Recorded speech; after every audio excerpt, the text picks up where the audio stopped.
Sarah had exactly 3 days before they came for her. 3 days before the landlord's men dragged her from the cramped room above the bakery where she'd been hiding for the past month. 3 days before her stepmother's debts became her problem in the most permanent way possible. She pressed her back against the tavern's stone wall, watching the crowd through narrowed eyes.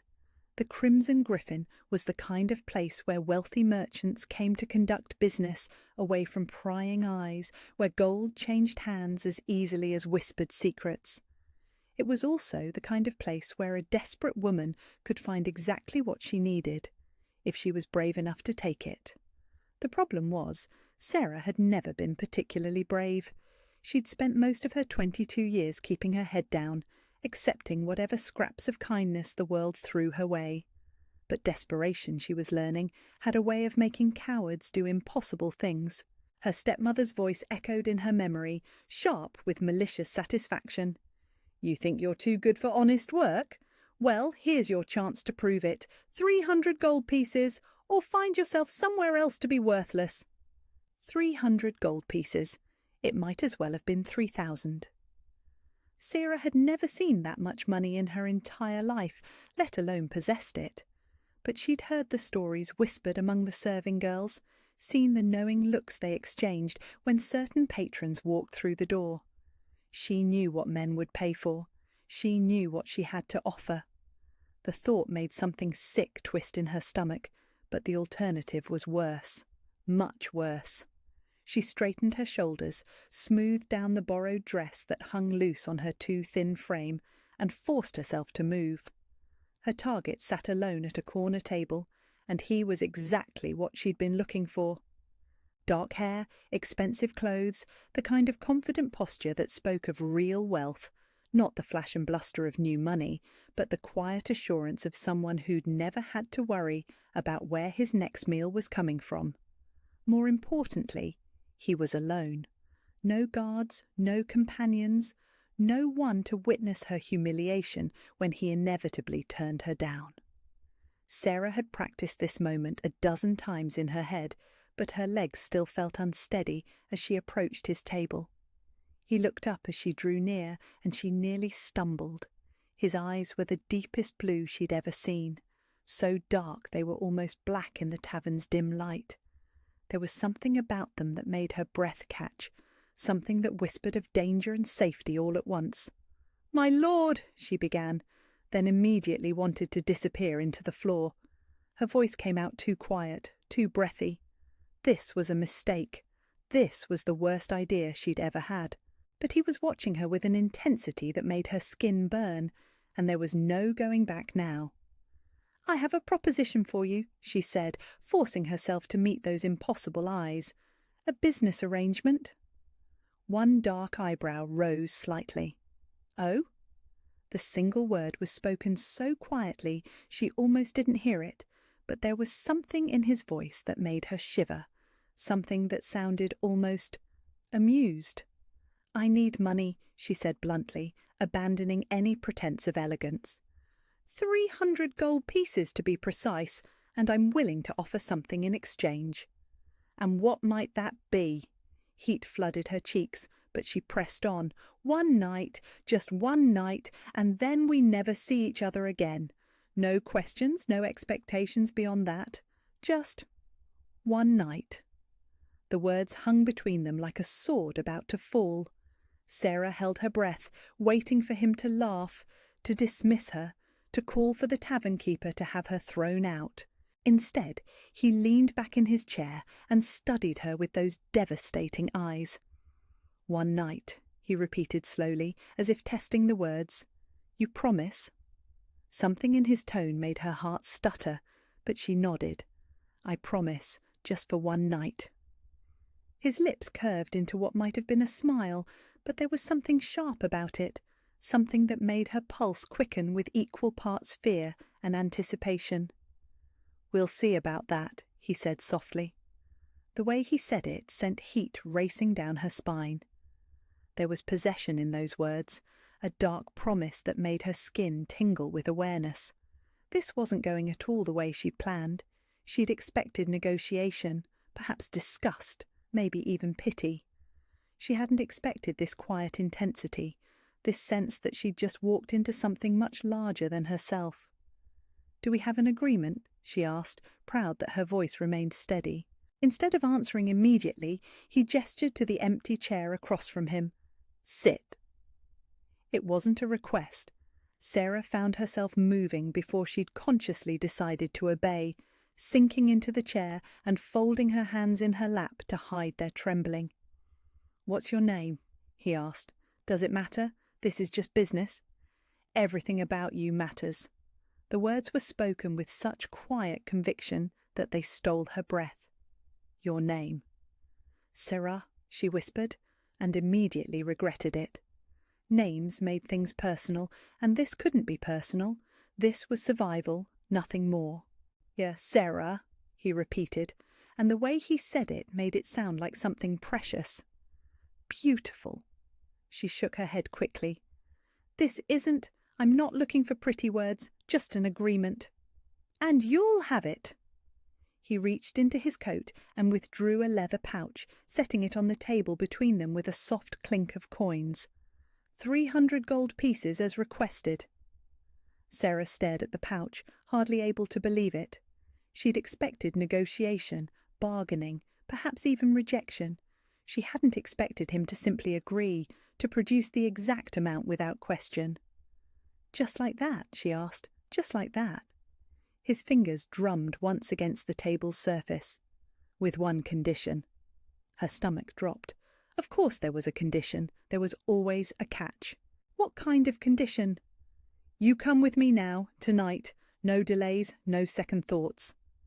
The rational part of her mind screamed warnings, but the desperate part, the part that had brought her here in the first place, was already reaching for the pouch. "Where?" she asked. "Somewhere safe, somewhere private."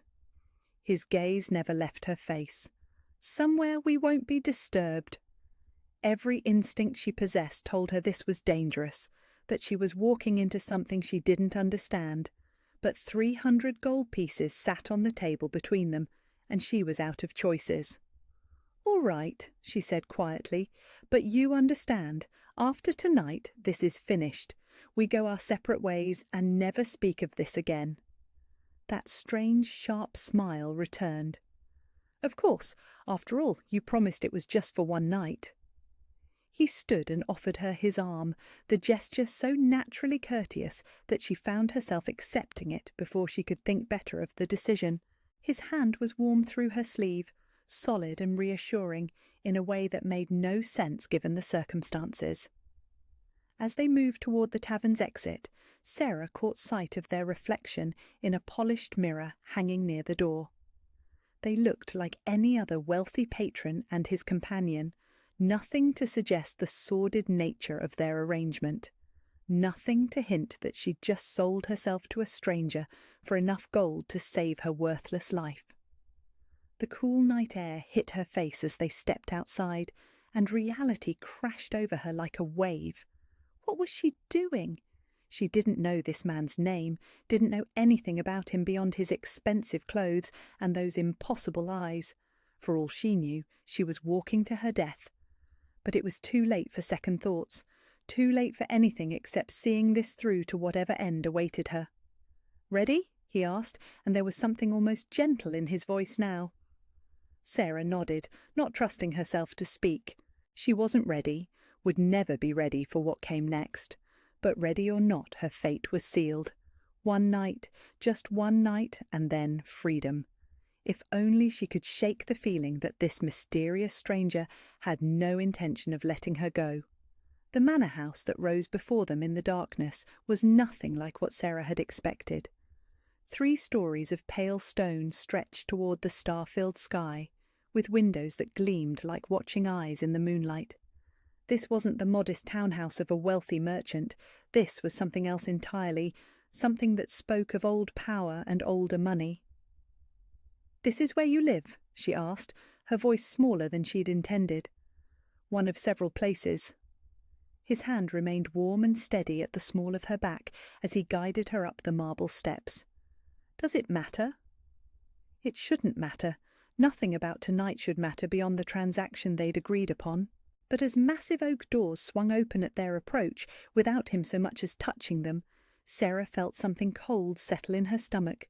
She was so far out of her depth she could no longer see the surface. The servant who greeted them was impeccably dressed and utterly silent, bowing deeply before melting away into the shadows. In the grand foyer, candlelight danced across tapestries that probably cost more than most people earned in a lifetime. Everything spoke of wealth beyond imagination, of a world she had no business entering. "Second thoughts?" he asked quietly, and there was something almost gentle in his voice. Sarah forced herself to shake her head. "We have an agreement." "Indeed we do." His fingers brushed against hers, sending unexpected warmth racing up her arm. "But first, you look exhausted. When did you last eat?" The question caught her off guard. What does that matter?" "It matters because you're swaying on your feet."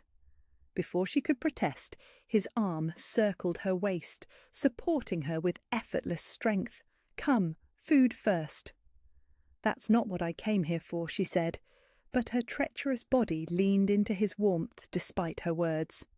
"No," he agreed, "but it's what you need." He led her through corridors lined with portraits of stern-faced men and elegant women, all bearing the same dark eyes that seemed to follow their progress. The dining room he brought her to was smaller than the grand foyer, but still impossibly elegant, with a table that could have seated 20. He guided her to a chair near the fireplace, where flames crackled merrily in the grate. "I don't even know your name," Sarah said, as he poured wine from a crystal decanter. "Does it matter?" He turned her own words back on her, but there was something playful in his tone now. "This is just business after all." Heat flooded her cheeks. "I suppose not." "Darius," he said anyway, settling into the chair across from her. "My name is Darius." "Darius?" She tested the name on her tongue, surprised by how right it felt, how perfectly it suited him. Within minutes, servants appeared with steaming plates of food, roasted meat, fresh bread, vegetables that practically gleamed with butter and herbs. Sarah's stomach clenched with hunger so sharp it was almost painful. She couldn't remember the last time she'd seen such abundance. "Eat," Darius said simply. She wanted to maintain some pretense of dignity, to pick at the food delicately and prove she wasn't the desperate creature she appeared to be. But one bite of the tender meat undid her completely. She found herself eating with embarrassing enthusiasm, barely managing not to groan with pleasure at each mouthful. Darius watched her with those impossible eyes, making no move to touch his own plate.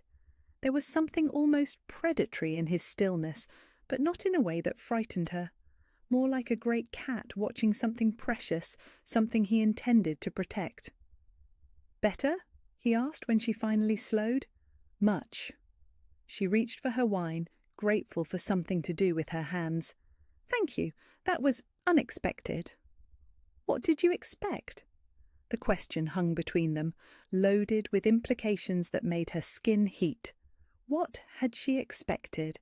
Certainly not this quiet domesticity, this strange gentleness from a man who could afford to buy anything or anyone he wanted. "I don't know," she admitted.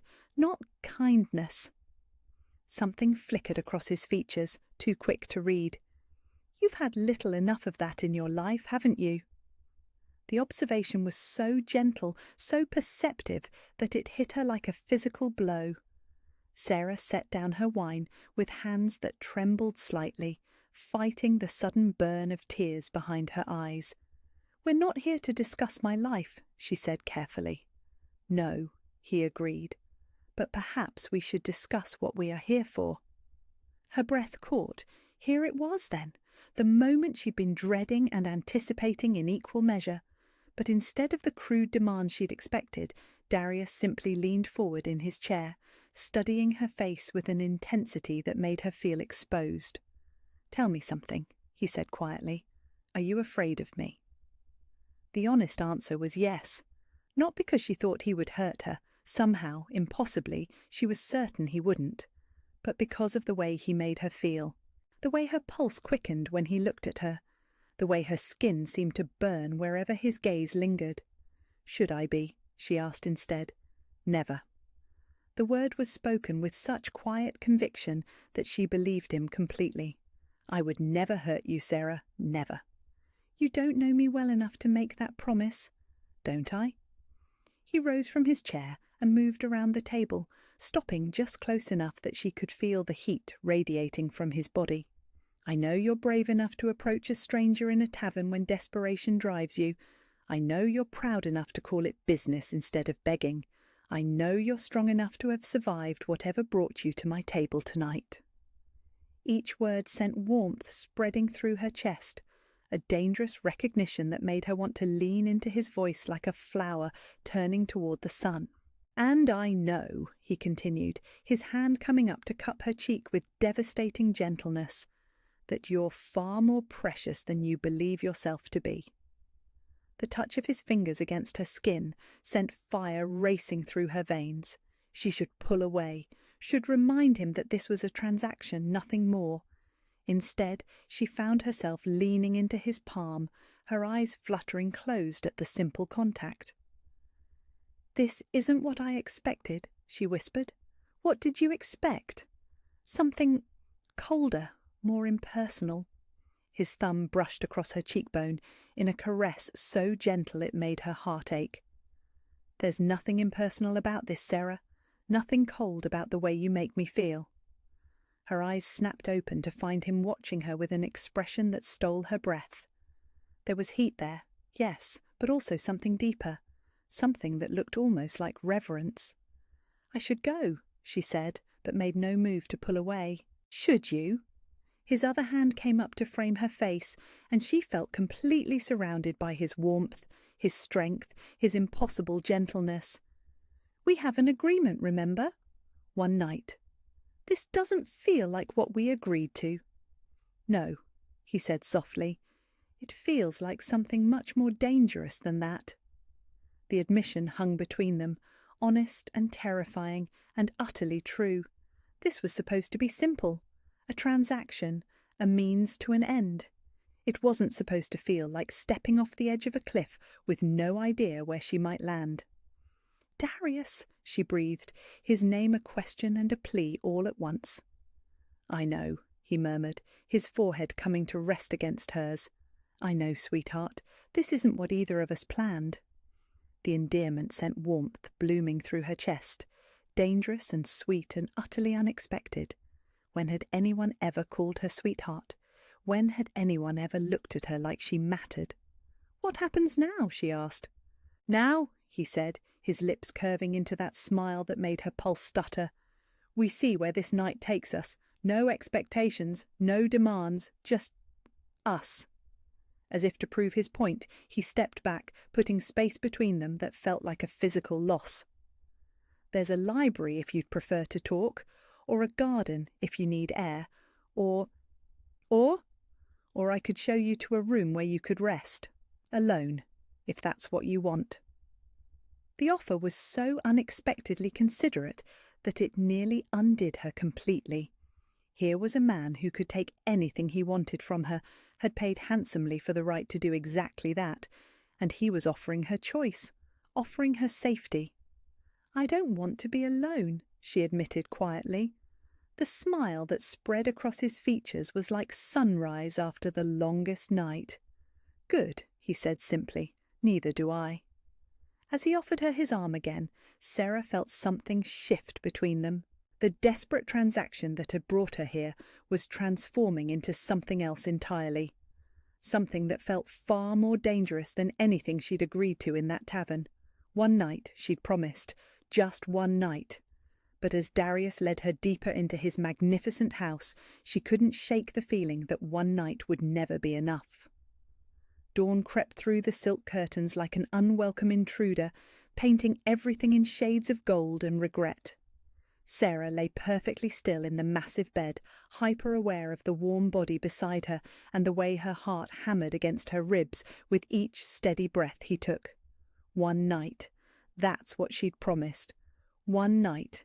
and then they would go their separate ways and pretend this had never happened. The problem was, everything about last night had been impossibly perfect. Not in the way she'd expected, not the cold transaction she'd steeled herself for, but something far more dangerous. Something that felt suspiciously like the fairy tales her mother used to whisper when she was small, before the world taught her that girls like her didn't get happy endings. Darius stirred beside her, his arm tightening around her waist in a gesture so naturally possessive it made her breath catch. Even in sleep, he held her like she was something precious, something worth protecting.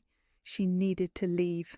Now, before he woke up, and those devastating eyes could convince her to stay longer than she should, before this dangerous warmth in her chest could spread any further and make her forget that she was nobody special, that this was just charity dressed up as passion.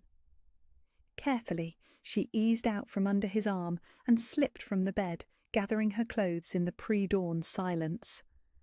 Her hands shook as she dressed, and she cursed herself for the trembling. This was what she'd wanted, wasn't it? One night of safety, of feeling valued, before returning to the harsh reality of her actual life. She was halfway to the door when his voice stopped her cold. Leaving without saying goodbye? The words were spoken softly, but there was something underneath them that made her freeze. Not hurt exactly, but something darker, something that sounded almost like warning. Sarah turned slowly, her heart sinking at the sight of him.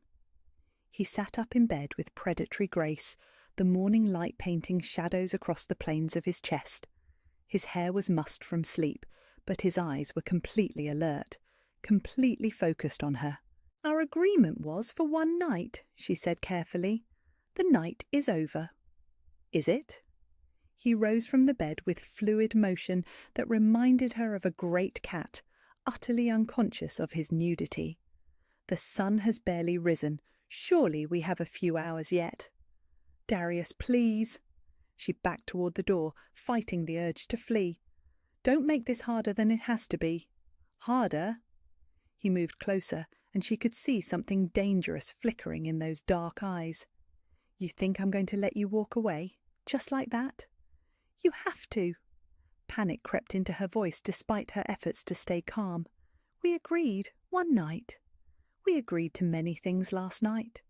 His voice was velvet over steel, and it made her shiver in ways that had nothing to do with cold. "None of which involved you disappearing at dawn like some common—" He cut himself off, jaw clenching as if the words had tasted bitter. "Like some common whore," Sarah finished for him, the words hitting like physical blows. "That's what I am, isn't it? That's what this was." "No." The single word cracked through the air like a whip. "Don't you dare diminish what happened between us."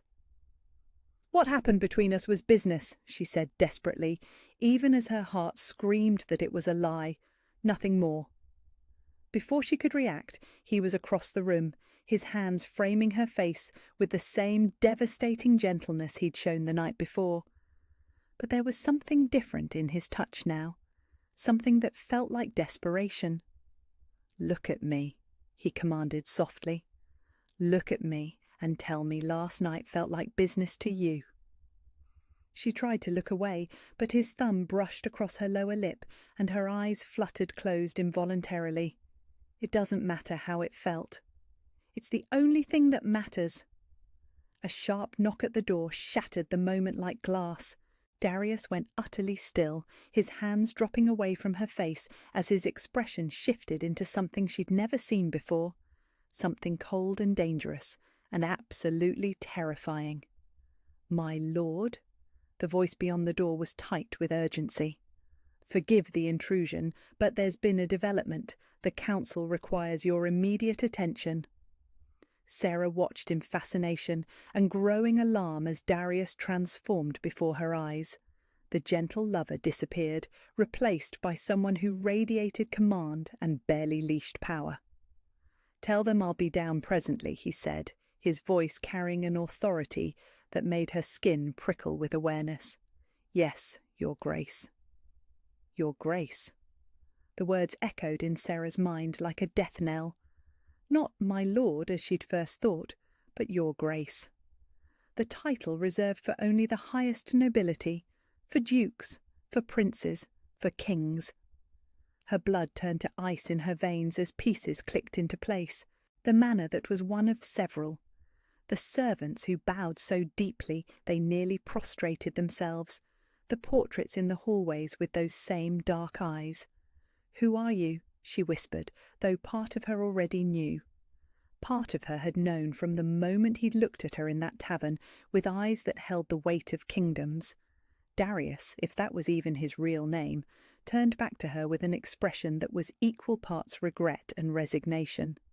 "Does it matter? You're leaving anyway. Answer me." She was surprised by the steel in her own voice. "Who are you really?" He was quiet for so long she thought he wouldn't answer. When he finally spoke, his voice was carefully neutral. "Someone you should stay far away from, if you have any sense at all." But there was something in his eyes that contradicted his words, something that looked almost like pleading. Another knock, more urgent this time. "Your Grace, I'm afraid the matter cannot wait." "I have to go," he said, already moving toward his clothes. "There's been some kind of trouble with the border provinces, bandits or worse." Sarah watched him dress with efficient, practiced movements, her mind reeling. Border provinces. That was the language of rulership, of command over vast territories, of power beyond anything she'd ever imagined. "When I get back," he began, "I won't be here." The words came out more forcefully than she'd intended, born of panic and the sudden, overwhelming certainty that she was drowning in waters far too deep for someone like her. He froze in the act of pulling on his shirt, turning to face her with an expression that made her step back involuntarily. "Yes," he said quietly, "you will." "You can't make me stay." "Can't I?" There was something almost predatory in his stillness now. "You came to me willingly, Sarah. You made an agreement." "For one night." "And I'm not ready for that night to end." He finished dressing and moved toward the door, pausing only to look back at her with eyes that seemed to see straight through to her soul. "Don't even think about running. We have unfinished business, you and I." "Darius, please." But he was already gone, leaving her alone in a room that suddenly felt far too large and far too empty. Sarah sank onto the edge of the bed, her legs no longer capable of supporting her weight. This was a disaster. Whatever she'd walked into last night, it was so far beyond her understanding that she could barely process it. A duke, at minimum. Possibly something even more dangerous than that. And he'd made it clear he had no intention of letting her simply walk away. She thought of the way he'd looked at her when she'd tried to leave, the dark promise in his voice when he'd said she would be here when he returned. This wasn't the gentle man who'd fed her dinner and held her like she was made of spun glass. This was someone used to being obeyed without question, someone who clearly didn't hear the word no very often. Sarah stood on unsteady legs and moved to the window, looking out over grounds that stretched farther than she could see. In the distance she could make out figures moving with military precision. Guards, she realized, lots of them. Even if she wanted to run, she wasn't sure she could make it past whatever defences surrounded this place. And where would she go? Back to her stepmother's hovel? Back to debts and desperation and the constant fear of what tomorrow might bring? The smart thing would be to stay and try to salvage what she could from this situation. Accept whatever he was willing to give her and hope it would be enough to build some kind of life. But the look in his eyes when she tried to leave suggested he wasn't thinking in terms of temporary arrangements anymore. Suggested that her promise of one night had become something else entirely in his mind. Suggested that she might have accidentally trapped herself in a cage made of silk and gold, and those impossibly dark eyes. A soft knock at the door made her turn, hope and terror warring in her chest. But it wasn't Darius who entered. It was a young woman in servant's clothes, carrying a tray laden with breakfast. "His Grace thought you might be hungry," the girl said with a curtsy. He also asked me to inform you that a seamstress will be arriving this afternoon to take your measurements." "My measurements?" Sarah's voice came out as little more than a croak. "For new gowns, miss. His Grace was quite specific about the fabrics and styles he preferred. New gowns." As if she was staying. As if her future had already been decided without her input. "And if I don't want new gowns?" she asked quietly. The servant girl looked genuinely confused by the question. I'm sure I don't know, miss. His Grace's wishes are not typically questioned in this household." Of course they weren't. Men like Darius, men with titles that made servants bow and scrape, didn't ask for things. They commanded and expected obedience. As the servant girl departed, Sarah found herself alone again with her thoughts and the increasingly certain knowledge that she had walked into something far more complicated than a simple transaction. One night, that's all she'd wanted. One night of safety, of feeling valued, before returning to the harsh realities of her actual life. But Darius had looked at her like she was something precious, had touched her like she was made of starlight and dreams, had promised things with his body and his voice that her heart desperately wanted to believe. And now he was gone, dealing with matters of state while she sat in his bedroom like some kind of kept woman, waiting for him to return and decide her fate. The worst part was the traitorous voice in her head that whispered she didn't entirely mind the prospect. One night she'd promised. But as the morning sun climbed higher and servants continued to appear with offerings of food and comfort and silent deference to her newfound status, Sarah began to suspect that Darius had never intended to honour that promise at all. The hours crawled by like wounded things, each minute stretching impossibly long as Sarah paced the confines of what was beginning to feel less like a luxurious bedroom and more like an elegant prison. She'd tried the door 3 times, only to find it unlocked, but with guards stationed discreetly in the hallway beyond. Guards who bowed respectfully when they saw her, but whose presence made it clear that leaving wasn't truly an option. The seamstress had come and gone, a tiny woman with sharp eyes who'd measured Sarah for gowns, fit for a duchess while chattering about silks and satins, as if this was all perfectly normal. As if women were brought here regularly to be dressed like dolls and kept for the master's pleasure. Now, as afternoon light slanted through the windows, Sarah found herself staring at her reflection in the ornate mirror above the dressing table. She barely recognised the woman looking back at her. Gone was the desperate creature in borrowed clothes who'd approached a stranger in a tavern. In her place stood someone who looked almost regal. The thought made her laugh bitterly. Regal, as if changing her clothes could change what she was underneath. The sound of approaching footsteps made her heart leap into her throat. Heavy boots, multiple sets, moving with military precision down the marble corridor. She pressed herself against the window, watching as a small procession emerged from the tree line beyond the garden. Darius rode at the head of the group, and even from this distance she could see the tension in his shoulders, the sharp set of his jaw. Behind him rode men in uniforms she didn't recognise, their horses prancing with barely contained energy. There was something about their formation, their bearing, that spoke of battles fought and won. That spoke of an army at his command. Her blood turned to ice as the implications crashed over her like a wave. This wasn't just wealth. This wasn't just nobility. This was power on a scale she'd never imagined, never even dreamed of touching. The door opened behind her without a knock, and she spun to find Darius filling the doorway. He'd changed from his riding clothes into formal attire that did nothing to soften his dangerous edge. If anything, the dark jacket and perfectly tailored boots made him look more intimidating than ever. But it was the way the guards beyond the door dropped to one knee at his appearance that stole the breath from her lungs entirely.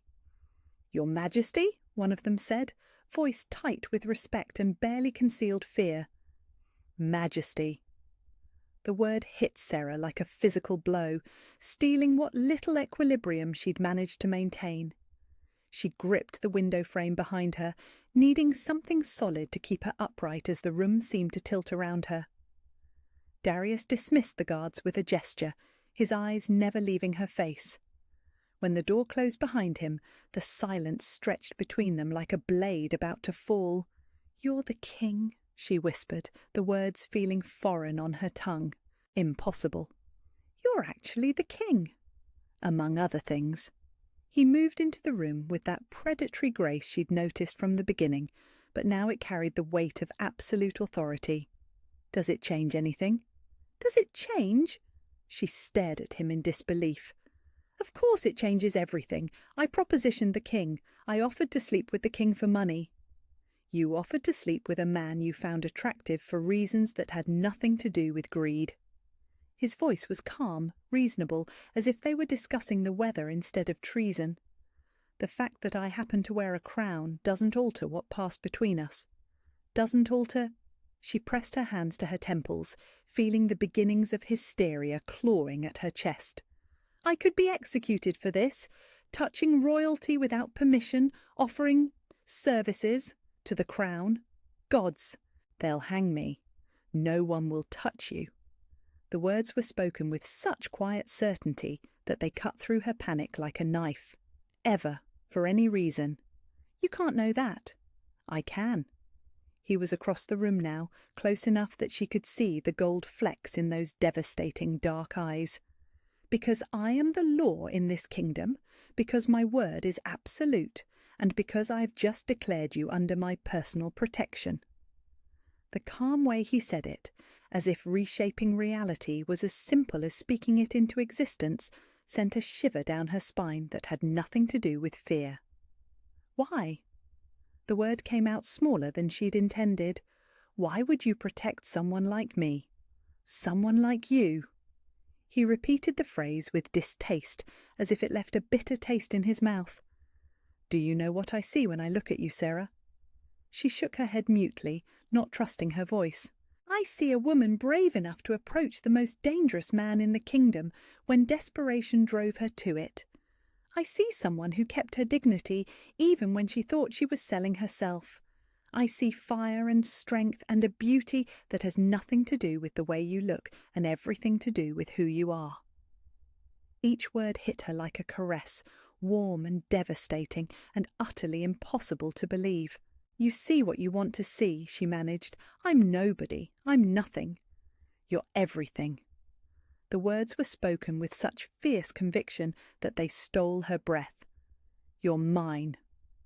The possessive declaration sent heat racing through her veins, even as panic clawed at her throat. "You can't just decide that. You can't just claim people." "Can't I?" His hand came up to cup her cheek, thumb brushing across her lower lip with maddening gentleness. "I'm the king, sweetheart. I can do whatever I choose." "That's not how this works." But her voice lacked conviction, her body already betraying her by leaning into his touch. "No?" He stepped closer, crowding her against the window until she could feel the heat radiating from his body. "Then how does it work? You tell me the rules, and I'll decide whether or not I choose to follow them." "This is madness." She tried to push against his chest, but her hands seemed to have lost all strength. "I can't be involved with the king. People like me don't get fairy tale endings." "People like you." His voice dropped to something dangerous, something that made her pulse quicken with equal parts fear and anticipation. "What exactly are people like you, Sarah?" "Broken," she whispered, the admission torn from somewhere deep inside her chest. "Used up. Worthless." "No." The single word cracked through the air like a whip. "Never say that again. Never even think it." Before she could respond, he was kissing her with a desperation that matched the storm raging inside her chest. This wasn't the gentle exploration of the night before. This was claiming possession, a statement of ownership that should have terrified her, but instead made something wild and hungry unfurl in her belly. When he finally pulled away, they were both breathing hard, and his eyes held a darkness that made her knees weak. "You want to know why I won't let you go?" he said against her lips. because the moment you walked into that tavern, you became mine. Because I recognize something in you that I've been searching for my entire life without even knowing it." "Darius." "Kieran," he corrected softly. "My name is Kieran Aldrich Thorne, King of Valyria, protector of the 7 provinces, and yours until my last breath." The formal recitation of his titles should have emphasized the distance between them, should have reminded her how impossible this was. Instead, the way he spoke them, like they were gifts he was laying at her feet, made her heart stutter with dangerous hope. "I can't be a queen," she said desperately. "I don't know how to be a queen." "You don't have to know, not yet." His forehead came to rest against hers, and when he spoke again, his voice was gentler than she'd ever heard it. "All you have to do is stay. Let me show you what you mean to me. Let me prove that you're worth every crown, every kingdom, every impossible thing I'd give up to keep you. And if I say no, then I'll let you go." The words seemed to cost him something vital, but his gaze never wavered. "I'll give you enough gold to start over anywhere you choose, and I'll never darken your doorway again. But I'll spend every day for the rest of my life wondering what might have been if you'd been brave enough to stay." The challenge in his words hit her like a physical blow. Brave enough, as if walking away would be cowardice instead of common sense. "This is insane," she breathed. "Yes," he agreed readily. "Completely insane. Stay anyway." Something in his voice, in the way he looked at her like she held his entire world in her hands, made the last of her resistance crumble. This was madness. This was impossible. This was every fairy tale she'd ever been told could never be real. But the man holding her, the king holding her, was real. The way he made her feel was real. And maybe, just maybe, that was enough. "One condition," she said quietly. Anything?" "No more lies, no more half-truths. If I stay, if I try this impossible thing, you have to promise me honesty about everything." "Deal!" The smile that spread across his features was like sunrise after the longest night. "Although I should warn you, the truth about what you mean to me might be more terrifying than any lie I could tell. Try me. I love you." The words were spoken simply, without fanfare or flowery declarations, but they hit her with the force of a lightning strike. "I've loved you since the moment you walked up to my table with your chin raised and your dignity intact despite everything that had brought you to that point. I've loved you since you called a king's bargain business and meant it. I've loved you since you let me hold you like you were made of spun glass and starlight." Tears she didn't know she'd been holding back spilled over her cheeks as something tight and painful in her chest finally unclenched. Love. When had anyone ever loved her? When had anyone ever looked at her like she was worth fighting kingdoms for? "That's impossible," she whispered. "Most worthwhile things are." His thumbs brushed away her tears with devastating tenderness. "Stay with me, Sarah. Let me love you the way you deserve to be loved. Let me show you what forever looks like when it's built on something real." As he kissed her again, softer this time but no less claiming, Sarah felt the last of her carefully constructed walls crumble into dust. This was madness. This was impossible. This was hers. "One night," she murmured against his lips, echoing the words that had started this entire impossible journey. "Forever," he corrected, and she could feel his smile against her mouth. "We agreed to see about that, remember?" And as afternoon sunlight painted them in shades of gold and promise, Sarah finally understood that some agreements were meant to be renegotiated entirely. The transformation began with silk. Sarah stood before the floor-length mirror in what Kieran had quietly informed her was now their shared chamber, watching as the royal seamstresses made final adjustments to a gown that cost more than most people earned in a lifetime. Deep sapphire blue that somehow made her eyes look like jewels, with intricate silver embroidery that caught the light with every breath she took. She looked like a queen, More terrifying still, she was beginning to feel like one. "Your Majesty looks radiant," murmured the head seamstress, stepping back to admire her work. "Your Majesty." The title still sent a shock through Sarah's system every time she heard it, but the panic that had accompanied it just days ago was fading into something that almost resembled acceptance. Almost. "Thank you," Sarah replied, surprised by how naturally the gracious response came. "Your work is exquisite."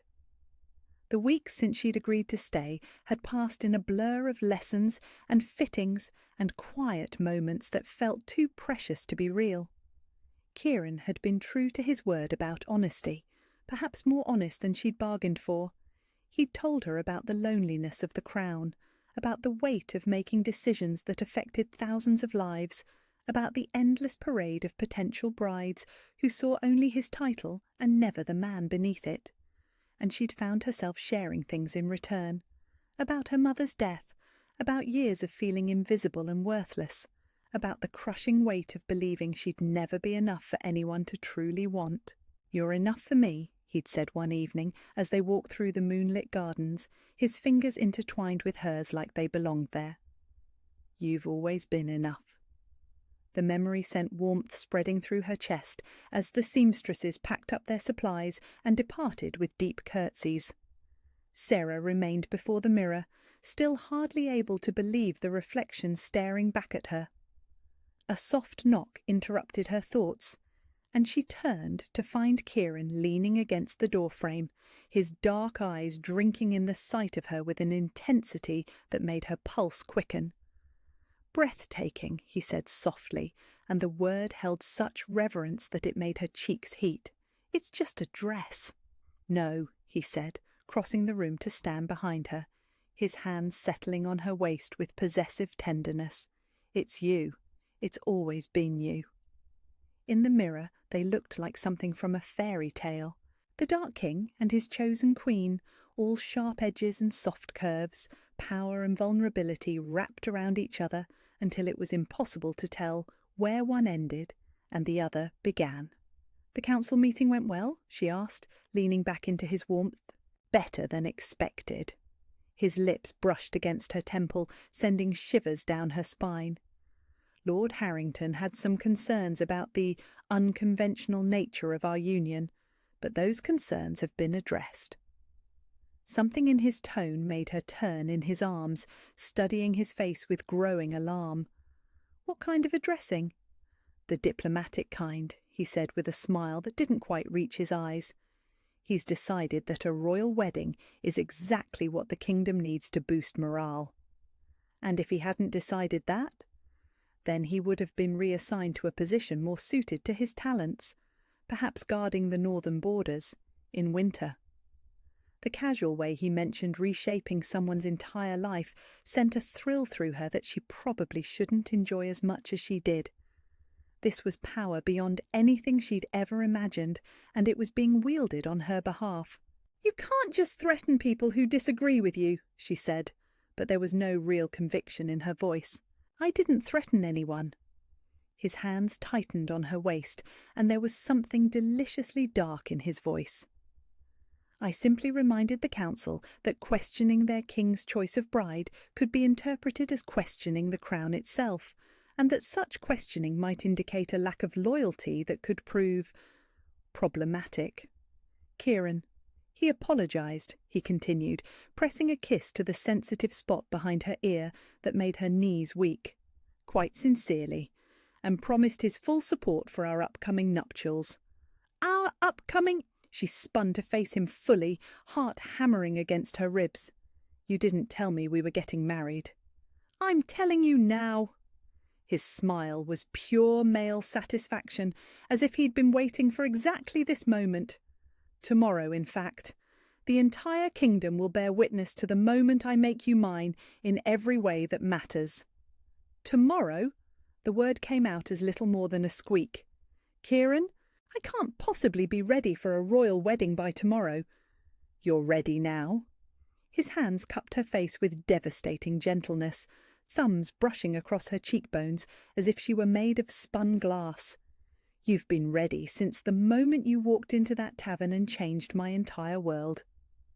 "I don't know how to be a queen," she protested, but the words lacked the desperation they would have carried just weeks ago, because somewhere along the way, between etiquette lessons and quiet dinners and nights spent in his arms, she'd begun to believe that maybe she could learn.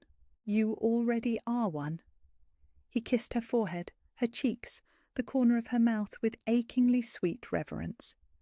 "You've been queening since the day you arrived, even if you haven't realized it. The way you speak to the servants with genuine kindness instead of entitled demand. The way you listen during council meetings as if every voice matters. The way you've made this cold palace feel like a home again." Each word was a gift, warm and precious and impossible to believe, even as her heart accepted them as truth. "The staff loves you," he continued, his voice soft with wonder. "Do you know what the head cook told me yesterday? She said the kitchens have never been happier because you actually ask about their families and remember their names. When's the last time you think a royal cared about the life of a scullery maid?" Tears pricked at her eyes as something tight and painful in her chest finally loosened. Love, not just from him, but from people she barely noticed she was affecting. People who'd accepted her not because of her title, but because of who she was. "I'm scared," she admitted quietly. "Good." His smile was soft and understanding, and utterly without judgment. "Fear means it matters. Fear means you understand the weight of what we're building together. And if I mess it up? If I'm not good enough? Impossible." The word was spoken with such quiet conviction that it stole her breath. "But even if you stumbled, even if you fell, I'd be there to catch you. Always. Promise?" "I promise." He gathered her into his arms, holding her against his chest like she was everything precious in the world. "Tomorrow, when you walk down that aisle toward me, you won't just be becoming my queen. You'll be becoming the other half of my soul, the missing piece I never knew I'd been searching for." "No pressure," she said with a watery laugh, and felt his chest rumble with quiet amusement. "None at all." His hand stroked through her hair, and when he spoke again, his voice held a note of pure reverence. "Just love, just us, just forever." They stood together in the golden afternoon light, king and future queen, holding each other as if they could stop time itself through sheer force of will. Outside, Sarah could hear the sounds of preparation beginning. Servants readying the great cathedral, nobles travelling from across the kingdom to witness history in the making. Tomorrow she would walk down an aisle lined with flowers and filled with faces she didn't know, toward a man who taught her she was worthy of love beyond her wildest dreams. Tomorrow she would promise herself to a king who'd already given her his heart and his kingdom and his unshakable faith in her worthiness. Tomorrow she would finally become who she was always meant to be. But tonight was theirs alone. "One night," she murmured against his chest, echoing the words that had started this impossible journey. "One night to be just us," he agreed, his arms tightening around her. "And then a lifetime of nights as king and queen." "Forever?" "Forever," he confirmed, and sealed the promise with a kiss that tasted of certainty and hope and love beyond measure. Outside their window, the sun painted the sky in shades of gold and rose, and somewhere in the distance, bells began to ring in celebration of a love story that had started with desperation and bloomed into something that would be remembered for generations. One night had become everything, and tomorrow everything would become forever. The cathedral bells rang out across the kingdom like a symphony of pure joy, their golden voices carrying news of love and hope to every corner of the realm. Sarah stood at the massive oak doors, her heart hammering against her ribs as she listened to the thousands of voices beyond singing in celebration of a union that had begun with desperation and bloomed into something that felt too beautiful to be real. "Ready, Your Majesty?" asked Lady Catherine, the kind woman who'd become her closest adviser and dearest friend in the weeks leading up to this moment. Your Majesty. The title still sent warmth spiralling through her chest, no longer foreign but precious. Earned not through birth or blood, but through love and the unwavering faith of a king who'd seen worth in her when she'd seen none in herself. As ready as I'll ever be, Sarah replied, her voice steady despite the butterflies performing aerial acrobatics in her stomach. The doors swung open, and she stepped into a world transformed. The great cathedral soared above her like something from a dream, its vaulted ceilings painted with scenes of ancient love stories and legendary queens. Thousands of candles cast everything in warm golden light, and the air was thick with the perfume of white roses and jasmine, flowers that Kieran had chosen because he remembered her mentioning they were her mother's favourites. But it was the sight of him that stole her breath completely. Kieran stood at the altar in formal royal regalia that should have made him look untouchable, divine, impossibly far above her reach. Instead, the way his dark eyes found hers across the vast space and held them made everything else fade into insignificance. The crown upon his head, the nobles filling every pew, the weight of history watching this moment unfold, none of it mattered. There was only him, only the love in his gaze that made her feel like the most precious thing in all the world. She began her walk down the aisle, her steps steady and sure on rose petals scattered like promises across ancient stone. The congregation rose as one, hundreds of faces turning to watch her pass, but she barely saw them. Her entire world had narrowed to the man waiting for her, to the future they would build together one choice at a time. Halfway down the aisle, she caught sight of a familiar face in the crowd and nearly stumbled. Her stepmother sat in one of the back pews, dressed in finery that couldn't quite hide the bitter twist of her mouth. For a moment, the old fear tried to claw its way up Sarah's throat, the voice that whispered she was nothing, that she didn't deserve happiness, that this was all some cosmic mistake. But then Kieran's voice reached her across the cathedral, soft and certain and meant for her alone. "Keep walking to me, my love. Always to me." And she did. She walked past her stepmother's jealous stare and the whispered speculation of courtiers who'd initially questioned her worthiness. She walked through years of believing herself broken and unlovable. She walked toward the man who taught her that love didn't have to be earned. It could simply be given, freely and without condition. When she finally reached the altar, Kieran took her hands in his, and the warmth of his touch grounded her completely. Around them, the cathedral fell into reverent silence as the high priest began the ancient ceremony that would bind them not just in law, but in the eyes of gods and mortals alike. "Do you, Kieran Aldrich Thorne, King of Valyria, take this woman to be your queen, your partner, your beloved, for as long as you both shall live?" "I do." His voice carried clearly through the cathedral, strong and certain and utterly without doubt. "Before gods and witnesses, I claim Sarah as mine and give myself to her in return. She is my heart, my home, my everything. She is my queen." The words sent tears spilling down Sarah's cheeks as something that had been broken inside her for years, finally, completely healed.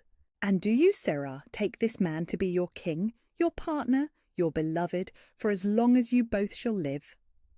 For a moment she couldn't speak past the emotion clogging her throat. This was it.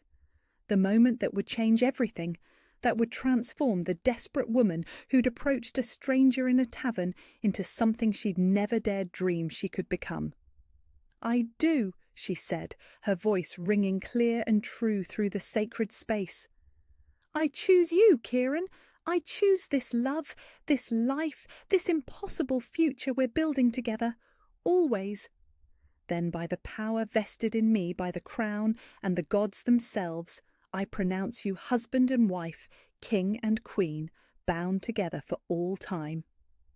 The cathedral erupted in thunderous applause as Kieran pulled her into his arms, his kiss sealing promises that reached far beyond simple vows.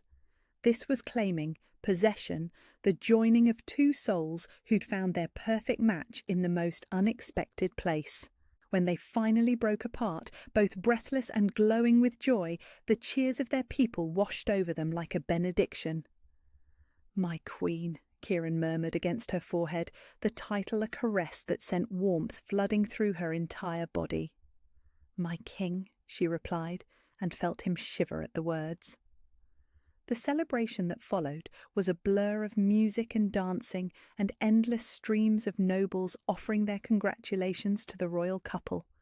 Sarah found herself moving through it all with a grace she'd never known she possessed, every inch the queen her people needed her to be. But it was the quiet moments that mattered most. The way Kieran's hand stayed constant at the small of her back, anchoring her through the controlled chaos. The way he whispered reassurances in her ear when particularly intimidating lords approached. The way he looked at her like she'd hung the very stars in the sky. Late in the evening, as the celebration continued in the great ballroom below, they slipped away to the private balcony that overlooked the palace gardens. The night air was cool against her skin, and somewhere in the distance she could hear the continued sounds of revelry from subjects who truly seemed to be celebrating their union. "No regrets?" Kieran asked quietly, wrapping his arms around her from behind as they looked out over the moonlit kingdom that was now as much hers as his. "Only one," she said, leaning back against his warmth. "Oh?" There was something carefully neutral in his voice, as if he was bracing himself for words that might shatter this perfect moment. "I regret waiting so long to believe I deserved this." She turned in his arms, studying the face that had become more precious to her than air itself. "I regret all the years I spent thinking I was nothing when I could have been looking for you instead." His smile was radiant, transforming his features into something that belonged in stained glass windows and epic poems. "We found each other exactly when we were meant to, sweetheart. Not a moment too soon. Not a moment too late. Even though I propositioned you in a tavern, especially because you propositioned me in a tavern." His laugh was warm and rich and utterly content. "Do you know what I thought when you walked up to my table that night? That I was insane? That you were magnificent." His hands cupped her face with the same devastating gentleness he'd shown from the very beginning. "That you were brave and fierce and absolutely beautiful in your desperation. That you were exactly what I'd been waiting for without knowing it." "One night," she said softly, echoing the words that had started this impossible journey. "That's all I was asking for. And I told you we'd see about that." His eyes danced with mischief and memory and love so deep it took her breath away. "I'd say we saw about it quite thoroughly, wouldn't you?" She laughed, the sound bright and free and full of the kind of joy she'd never thought possible. "Quite thoroughly indeed, Your Majesty." "Forever," he said, the word a vow and a promise and a declaration all wrapped into one. "Forever," she agreed, sealing it with a kiss that tasted of champagne and starlight and dreams come true. As they stood together on their balcony, king and queen, husband and wife, two people who'd found perfect love in the most imperfect circumstances, the kingdom celebrated around them. Their story would be told for generations, the desperate woman and the patient king, the bargain that became a bond, the night that became forever. But for now, in this moment, there was only them, only love, only the certainty that some promises were meant to be broken so that better ones could take their place.